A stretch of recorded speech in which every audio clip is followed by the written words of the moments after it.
I love what you said about people coming on strong. I have noticed that when people come at me loud and strong, I feel a little unseen by them because I'm not in the loudness and the speediness. Lovely to see you again. Hey, Tane. Yeah. And I was also, because I've been watching politics the last couple of days and the way that my mind works, like I was comparing it to politics. So you've got say we got this left-wing politics, and left-wing politics is more on a superficial level. You could say it's more about having more social security for everybody, and then right-wing politics, it's more associated with having less social security, so less taxing for everybody. And the right wing would say that will make a more healthier society, to have less social security and less taxing, like people will be able to do business better and companies will thrive better. And this one says that companies will thrive better because people will be happier and feel more safe and more secure, and psychologically the society will be healthier.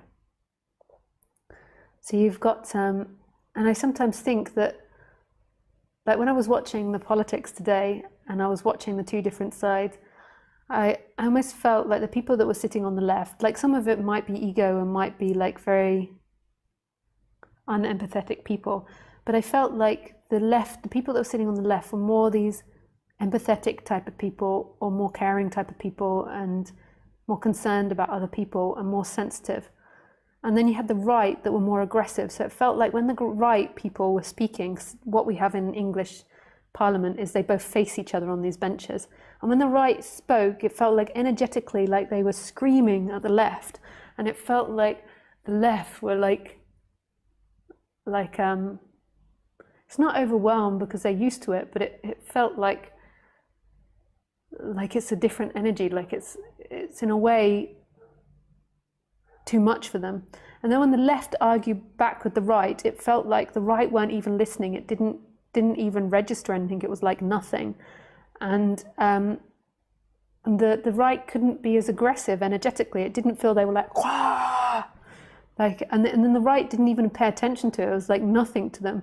And I think that our society is made up of people that are on like a progressive scale between these two dynamics, because our personalities and our conditioning is all determined by the way we speak and interact predominantly, not completely, but predominantly.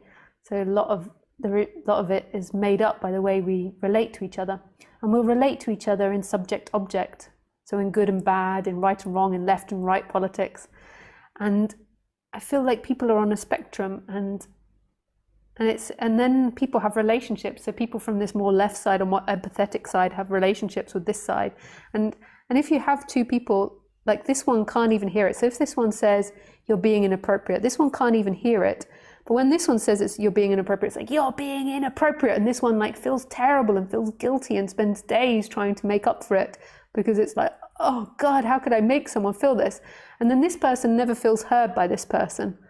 So this person feels dominated, but this person has got less feeling and less sensitivity in certain areas. So when this person says, you're making me feel dominated, this person can't even hear it. And then we have these relationships from these opposite sides. And then you get this spectrum, so all across it. And then the politics as well. It was really interesting watching it, and just how the people sitting on the right side, just had things didn't affect them in any way. And I think this is the same when you go to parties. And then what often happens is two people on the right are like two cats coming together, like a right person, somebody that's on the right wants to find a quiet person that will listen to them. So they don't want to be with another bashful person. They want to be with someone that will listen to them. So they go and find somebody that will listen to them and let them have their space. And then that person's overwhelmed by it. It's they can't say no because it's just not in their way of being. They're so much more soft and gentle and different. And then also this person looks out also for the right people, because that's what they're used to. And they're used to these big personalities, and they feel validated when the other person is enjoying themselves or being an extrovert or being really dramatic, and they feel safe in that environment. Ironically, we're funny, aren't we? The way we work.